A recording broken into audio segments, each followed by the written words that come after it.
శ్రీకాకుళం జిల్లా నర్సన్నపేట మండలంలో petrol diesel ధరలు తగ్గించాలని సిపిఐ ఆధ్వర్యంలో నిరసన కార్యక్రమం నిర్వహించారు. ఈ సందర్భంగా సిపిఐ జిల్లా కార్యవర్గ సభ్యులు కొన్న శ్రీనివాస్ మాట్లాడుతూ కేంద్ర ప్రభుత్వం వరుసగా ఇంధన ధరలు పెంచి సామాన్యులపై భారాలు మోపుతోందని విమర్శించారు. పెట్రోల్ డీజిల్ ధరల పెరుగుదలతో నిత్యావసర వస్తువుల ధరలు కూడా పెరుగుతున్నాయని ఆందోళన వ్యక్తం చేశారు. పెట్రోల్ డీజిల్ ధరలు తగ్గించాలని నర్సన్నపేట మండల కేంద్రంలో ఉన్న తహసీల్దార్ ఆఫీస్ ముందు నిరసన కార్యక్రమం చేపట్టడం జరుగుతుంది. ప్రధానంగా కేంద్రంలో ఉన్న నరేంద్ర మోడీ అధికారంలోకి వచ్చిన తర్వాత దఫాలుగా పెట్రోలు, డీజిల్, వంట గ్యాస్ ధరలను పెంచడం జరిగింది.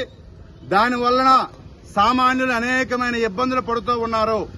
ఈ రోజు ప్రజలు అనేకమైన ఇబ్బందులు పడుతూ ఉంటే ఈ డీజిల్, పెట్రోల్ పెంపకం వలన మరింత ఇబ్బందులు పడే పరిస్థితి ఈ రోజు ప్రధానికానికి కేంద్ర ప్రభుత్వం తీసుకువచ్చింది. వెంటనే పెట్రోల్, డీజిల్ ధరలు తగ్గించాలని భారత కమ్యూనిస్టు పార్టీగా మేము డిమాండ్ చేస్తా ఉన్నాం.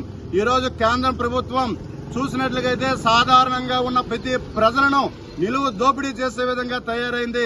అనేక మంది ప్రజలు చాలా ఇబ్బందులు పడుతూ ఉన్నారు.